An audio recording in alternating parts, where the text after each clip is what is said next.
नमस्कार। सोमवार का दिन, एक्सपायरी वीक, ये सप्ताह एक्सपायरी का भी होने वाला है और एक मेजर इवेंट भी आ रहा है कल, बजट। और आज आप देखेंगे इकोनॉमिक सर्वे। तो these are the factors which will decide कि मार्केट कहाँ जाएगा। पिछले हफ्ते आपने देखा होगा, शुक्रवार को 1% नीचे था निफ्टी। तो जाहिर है कि आपको मेरी बातें याद आई होंगी कि धीरे धीरे स्टेगर्ड वे में पार्शियल प्रॉफिट थोड़ा थोड़ा तुलसी पुदीने की तरह बुक करते रहिए। मार्केट में गिरावट आने वाली है, और चाहे वो एक स्टेप में आए, चाहे वो छोटे छोटे चंक्स में आए, मार्केट को नीचे आना है, प्रोवाइडेड दैट बजट में कोई बहुत अट्रैक्टिव अनाउंसमेंट ना हो। तो पिछले सप्ताह मैंने भी थोड़ा बहुत कंटिन्यू रखा उनका एबीबी और सीमेंस का, टाटा टेक का, जियो का, और कुछ और छोटे छोटे जो गिरे थे उनका थोड़ा थोड़ा मैंने स्टेगर्ड वे में थोड़ा खरीदारी की, क्योंकि बेचने का मौका तो था ही नहीं, और बेचने का मौका तो मुझे नहीं लगता कि आज भी मिलेगा, क्योंकि मार्केट का मेरे विचार से ट्रेंड डाउनवर्ड्स ही होना चाहिए, प्रोवाइडेड दैट, फिर मैं बोलूँगा कि इकोनॉमिक सर्वे में कुछ अच्छा अनाउंसमेंट हो जाए तो बात अलग है।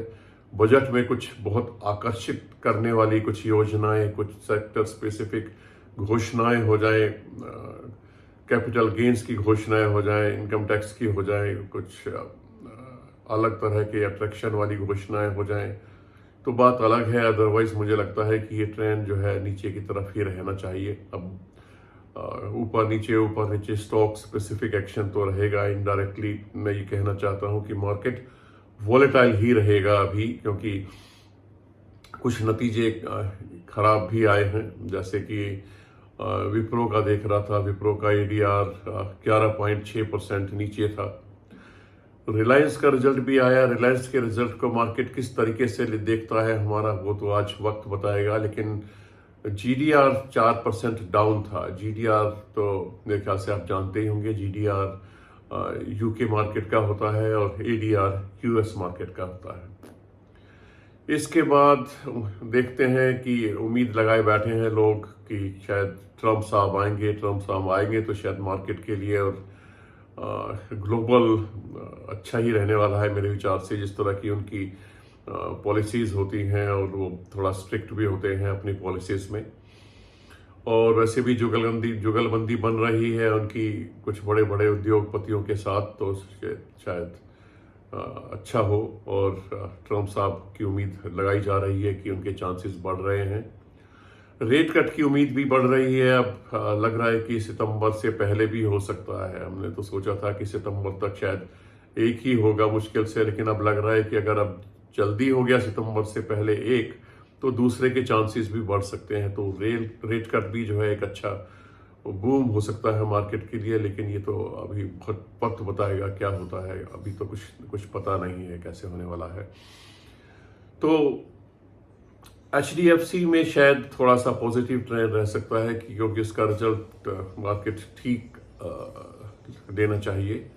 रिलायंस पे नज़र रहेगी, लेकिन अगर रिलायंस नीचे गया तो मार्केट को नीचे खींचेगा और थोड़ा बुरा प्रभाव पड़ेगा मार्केट के ऊपर, क्योंकि इसका वेटेज दूसरे नंबर पे है। HDFC फर्स्ट पे है और रिलायंस दूसरे नंबर पे है, तो वेटेज ज़्यादा है तो मार्केट पे असर भी ज़्यादा पड़ेगा। तो वो देखने वाली बात रहेगी।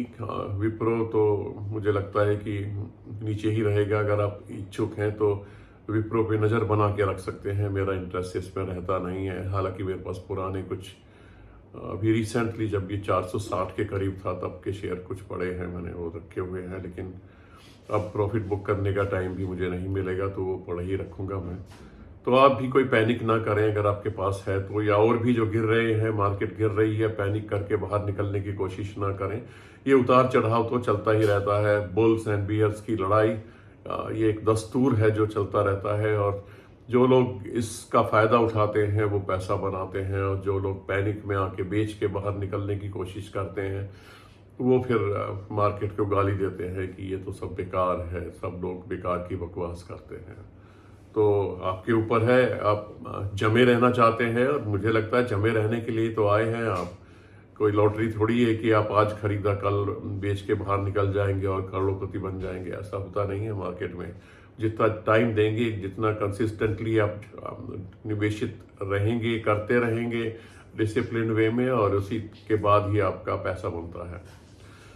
तो ये हुआ ट्रेंड। कुछ आते हैं बजट के ऊपर। बजट निर्धारित करेगा दिशा भी और दशा भी, मार्केट आगे कैसे होने वाली है। पैसे आइडिया तो आज इकोनॉमिक सर्वे से आपको लग जाएगा, लेकिन मुझे लग रहा है कि आज कुछ पॉजिटिव, कुछ ऐसा दिख नहीं रहा है।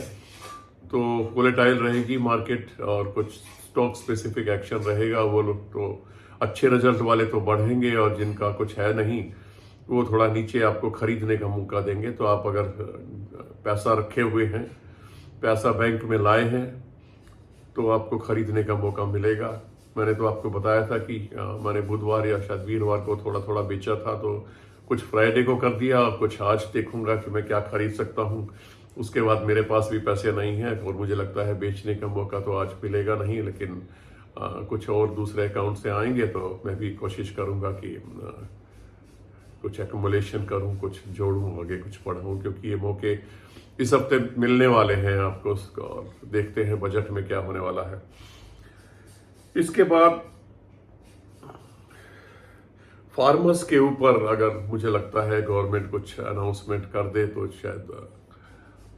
तो शायद एग्रीकल्चर रिलेटेड स्टॉक्स जो है उनमें थोड़ा बहुत एक्शन हमें देखने को मिल सकता है। और उम्मीद भी कर रहे हैं, जिस तरीके से किसान भाई बॉर्डर पर बैठे हुए हैं और रास्ता हरियाणा सरकार दे नहीं रही है, हाई कोर्ट का ड्यूरेशन भी निकल गया है, तो देखते हैं क्या होता है। क्योंकि अब उनका 15 अगस्त का प्रोग्राम सुनने में आ रहा है कि फिर दोबारा से पूरे देश से ट्रैक्टर लाके, पूरे देश से तो कहाँ लाने हैं, पंजाब से, कुछ हरियाणा से और थोड़ा बहुत यूपी से ही आने हैं, और 15 अगस्त को फिर वो कोशिश कर रहे हैं दिल्ली में घुसने की। तो देखते हैं, उससे पहले अगर बजट में कोई एक अच्छी सी अनाउंसमेंट उनके लिए हो जाती है, उनकी तृप्ति हो जाती है, तो शायद टल सकता है वो धरना। नहीं तो फिर दोबारा से दिल्ली के ऊपर आक्रमण होने वाला है ट्रैक्टर्स ट्रॉली लेके, और दिल्ली फिर शायद पहले की तरह जाम ना हो जाए। देखते हैं क्या होता है।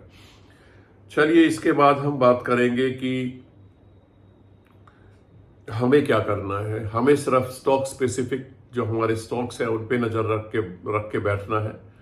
कुछ बेचने का मौका अगर आपको मिलता है, कहीं पर प्रॉफिट बहुत अच्छा हो रहा है, तो भी अगर वो हरे में है तो बेचिएगा, वरना बेचने का टाइम तो मुझे लगता है निकल गया है। वेट करना पड़ेगा अगले मौके का। तो बेचने की कोशिश आप ना करें, सिर्फ ये देखें कि आप कौन कौन से स्टॉक्स को खरीद सकते हैं, कहाँ कहाँ मौका है, किन पे आप नजर रखे थे, किन को पोर्टफोलियो में आप बढ़ाना चाहते हैं। ऐसे मौके तो बहुत मिलेंगे। मुझे लगता है कि जैसे अभी पिछले 2 दिन से मुझे मिल रहा HAL का, ABB का, सीमेंस का, कमिंस का, टाटा टेक का, जियो का, ऐसे मौके आपको बहुत बहुत अच्छे मिलने वाले हैं मुझे लगता है। तो आप नज़र रख सकते हैं। रिलायंस अगर ज़्यादा गिरता है या आपको लगता है कि आपको खरीदना चाहिए उस भाव पे, तो उसको भी देख सकते हैं, क्योंकि लंबी रेस का घोड़ा यार हमेशा इसने इन्वेस्टर्स को कुछ ना कुछ दिया है, निराश कभी किया नहीं है। तो ये सारी बातें हैं। और उसके बाद आप देखिए इकोनॉमिक सर्वे आज क्या कहता है, उससे भी थोड़ा सा दिशा तो मिल ही जाएगी। डाउ नेगेटिव रहा है, तो डाउ थोड़ा सा उसका अगर असर होता है, क्योंकि लगभग 1% डाउ और लगभग 1% नेस्डेक दोनों ही नीचे रहे हैं, तो उनका असर कम से कम IT में तो नेस्डेक का असर देखने को मिलेगा, और डाउ का असर भी चलता है। तो मार्केट मुझे लग रहा है कि खुलेगा तो शायद नेगेटिव ही, और बाद में ऊपर नीचे होता रहे तो बात अलग है। लेकिन मेजर ट्रेंड नेगेटिव ही नजर आ रहा है, जब तक कि कोई पॉजिटिव अनाउंसमेंट बजट या बजट से रिलेटेड कुछ किस पर सेक्टर स्पेसिफिक ना हो। तो बड़ा सावधान रहने वाला मौका है। पैनिक बिल्कुल ना करें, निवेशित रहिए, स्टॉक स्पेसिफिक रहिए, बाहर निकलने की जरूरत नहीं है। कोशिश कीजिए, अगर आपके पास पैसा है कहीं से इकट्ठे कर सकते हैं आप दूसरे अकाउंट से, तो जरूर लगाइए, और मौका जहां जहां मिल रहा है लगाइए। उधार बिल्कुल ना लें, उधार का पैसा थोड़ा सा रिस्की हो जाता है, लेकिन मैं करता रहता हूं मैं तो, लेकिन मैं आपको गंदी आदत नहीं डालना चाहता। मैं तो कई बार लैस से भी पैसा उठा लेता हूं जब मुझे लगता है कि मार्केट जो है गिरने वाली है और मुझे अच्छा मौका मिलेगा। तो आप अपनी अपनी तकनीक अपनाइए, अपनी तकनीक बनाइए, निवेशित रहिए, पैनिक ना करें, धीरे धीरे आगे बढ़ते रहिए। यकीन मानिए पैसा बनेगा, पैसा बनेगा बनेगा बनेगा।